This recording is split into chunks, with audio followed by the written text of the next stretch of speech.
તીર્થનો ઇતિહાસ ભાગ 3 વિક્રમ સંવત 1897 સુધીમાં ભગવાનને નૂતન જિનાલયમાં ગાદીનશીન કર્યા પછીથી પણ ચમત્કારોની પરંપરા ચાલુ જ રહી. સાંજે દેરાસર મંગલિક કર્યા પછીથી 9 વાગે શ્રીજી મંદિરમાં વાજિંત્રો વાગી રહ્યા હોય અને નટારમ ચાલી રહ્યો હોય એવા અવાજો બહાર સંભળાતા હતા. તેમજ સુવાસ પણ ઘણા મોટા પ્રમાણમાં પ્રસરી રહ્યો હોય એમ જણાતું હતું. આથી રોજ જૈનો અને જૈનેતરો પણ મોટી સંખ્યામાં રાતના આવીને શ્રીજી મંદિરના ઓટલે બેસતા. જીન મંદિરની નજીકના મકાનવાળાએ તો પોતાના ઘરમાં બેઠા બેઠા પણ એ મધુર અવાજો સાંભળતા અને સુગંધ અનુભવતા. અને લઈને ઘણા જૈનેતરો પણ આ શ્રીજી મંદિરમાં દર્શન કરવા લાગ્યા. તેમજ કેટલાક તો પોતાના મનોવાંછિતને સિદ્ધ કરવા બાધા પણ રાખવા લાગ્યા. રોજ બરોજ શ્રીજી મંદિરની ઉપજમાં વધારો જ થતો ચાલ્યો. આથી આ શ્રીજી મંદિરને વિસ્તારવાળું બનાવવાનો વિચાર થયો. શ્રીજી મંદિરની આજુબાજુ ભમતી બનાવીને 52 જિનાલયોની ડેરીઓ કરાવવાનો નિર્ણય કર્યો. એ માટે આજુબાજુની ફાલતુ જમીન પણ ખરીદાઈ અને ડેરીઓના ચણતરનું કામ પણ શરૂ કરાયું. પણ બન્યું એવું કે જે જમીન લેવાઈ તે જમીનવાળા અમુક લોકો એ વખતે મિયાં સરકારને નામે ઓળખાતા એક કુટુંબને આપતા હતા. એ કુટુંબના આગેવાન બચ્ચુ મિયાં નામના માણસે પોતાના હક લેવાને માટે ભમતીના ચાલુ ચણતર કામને અટકાવ્યું. માતર ગામના શ્રી સંઘે મળીને તેમની સાથે સમાધાન કરવાનો પ્રયત્ન કર્યો. તેમાં છેવટે એવું નક્કી કર્યું કે આ શ્રીજી મંદિરમાં જેટલી ઉપજ થાય તે ઉપજનો ચોથો ભાગ શ્રી સંઘે બચ્ચુ મિયાંને આપવા કરવો. આવો ઠરાવ કરીને પહેલા મહિનાના ભાગના રૂપિયા પણ એ બચ્ચુ મિયાંને શ્રી સંઘે આપી દીધા. એ રૂપિયા લઈને બચ્ચુ મિયાં રાજી થતા ઘરે ગયા. પણ એ ધન પછી એવું ક્યાં હતું? અહીં તો અધિષ્ઠાયક દેવ જાગતા હતા. રાત પડીને બચ્ચુ મિયાં સૂઈ ગયા એટલે કોઈએ અદ્રશ્યપણે એમને છૂપો માર મારવા માંડ્યો. બચ્ચુ મિયાં ઊભા થઈને જુએ તો કંઈ જણાય નહીં ને સૂઈ જાય એટલે માર પડે.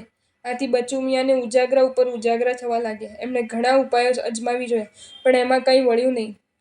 10 દિવસો સુધી લાગ લગાટ આ પ્રમાણે બન્યું એટલે બચ્ચુ મિયાં બહુ ગભરાયા. આ મંદિરમાં બિરાજમાન કરેલા ભગવાનના ચમત્કારોની વાત એમને પણ ઘણી સાંભળેલી એટલે એમને વિચાર આવ્યો કે મેં આ મંદિરનો લાગો લીધો છે તેથી તો કદાચ આ નહીં બન્યું હોય ને. આવો વિચાર આવવાથી બચ્ચુ મિયાં માતરના આગેવાન જૈન શાહ જીવરાજ સુરચંદની પાસે પહોંચ્યા અને 10 દિવસથી રોજ રાતના પોતાને છૂપો માર પડે છે એ હકીકત જીવરાજ શેઠને કહી સંભળાવી. જીવરાજ શેઠે કહ્યું કે આપ સરકાર છો એટલે આપને અમારાથી કંઈ કહેવાય નહીં. પણ આજે આપ પોતે જ મને આપનો સમજીને કહેવા આવ્યો છો એટલે હું કહું છું કે આપે દેરાસરના જે રૂપિયા લીધા તે સારું કર્યું નથી. મને લાગે છે કે આપે દેરાસરના રૂપિયા લીધા તેથી જ આપને માથે આફત ઉતરી છે. માટે આપ તે રૂપિયા પાછા આપી જાઓ. આપને ખાતરી કરવી હોય તો અમે કરો કે જેટલા રૂપિયા આપે લીધા છે તે બધા રૂપિયા આજે જ આપી જાઓ. પછી જુઓ કે આજે રાતના શું થાય છે. જો આજે રાતના આપને કોઈ મારે કે કરે નહીં અને સુખી ઊંઘવા દે તો આપ જાતે જ એ રૂપિયા દેરાસરમાં મૂકીને ભગવાનને પગે લાગી જાવજો. જીવરાજ શેઠની આ વાત બચ્ચુ મિયાંને ગળે ઉતરી. તે દિવસે તેમણે દેરાસરના રૂપિયા જીવરાજ શેઠને ત્યાં મોકલી આપ્યા. જીવરાજ શેઠે કહ્યા મુજબ બચ્ચુ મિયાંને રાતે સુખ પસાર થઈ. આથી બચ્ચુ મિયાં સવારે વહેલા ઉઠ્યા અને જીવરાજ શેઠને ત્યાં આગલે દાડે મોકલાવેલા રૂપિયા મંગાવી લીધા. પછી સ્વસ્થ કપડાં પહેરી હૈયાથી શુદ્ધ બનીને બચ્ચુ મિયાં દેરાસરે આવ્યા. લીધેલા બધા રૂપિયા તો ઠીક પણ 5 રૂપિયા દંડના ગણીને વધારે રૂપિયા ભગવાન સમક્ષ મૂકી દીધા. ભગવાનને વારંવાર નમસ્કાર કર્યા તેમજ હવેથી એક પાઈ પણ મને આ દેરાસરની ખપે નહીં એવો પોતાનો નિર્ણય એમને જાહેર કર્યો.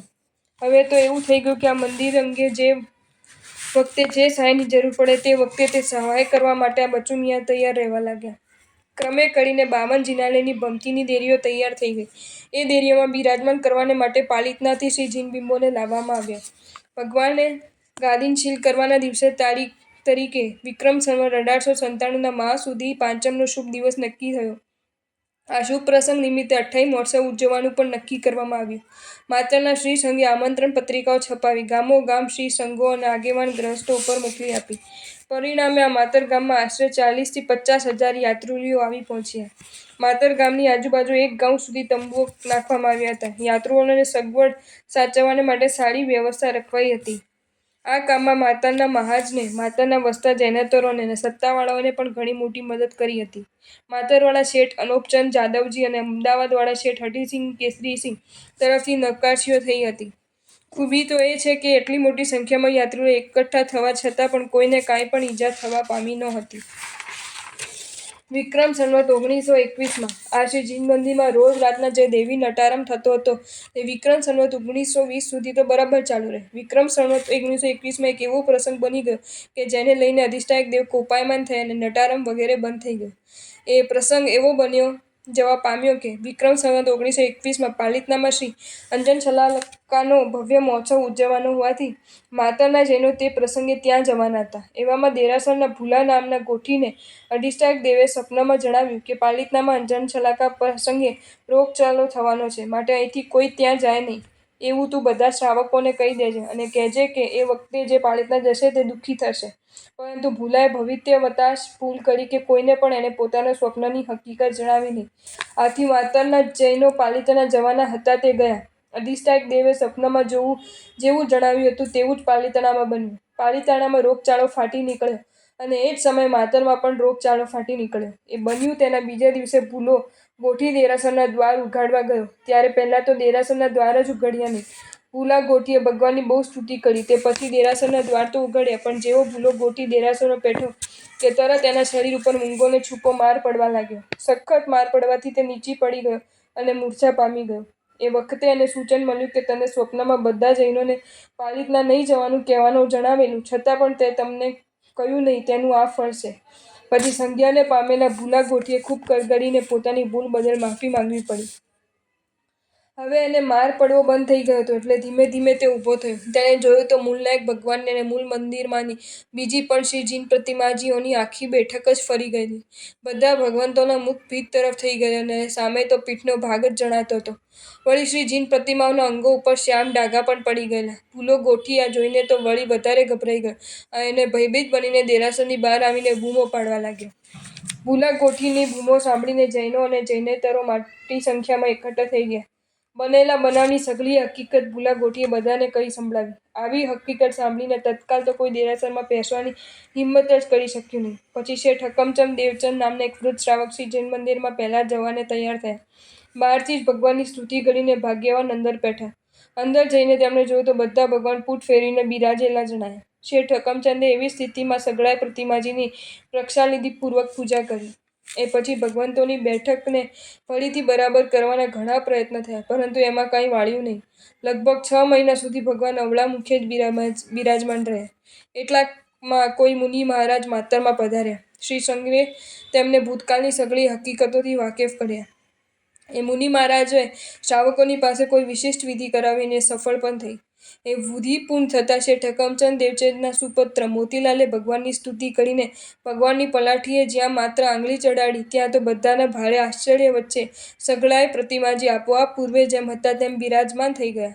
આ બધા પ્રતિમાજીની બેઠક તો આમ સીધી થઈ ગઈ, પરંતુ એમના અંગો ઉપર જે શ્યામ ડાઘ પડી ગયેલા તે તત્કાલ ગયા નહીં. એ ડાઘ તો કાળે કરીને જ ભૂસાઈ જવા પામ્યા છે.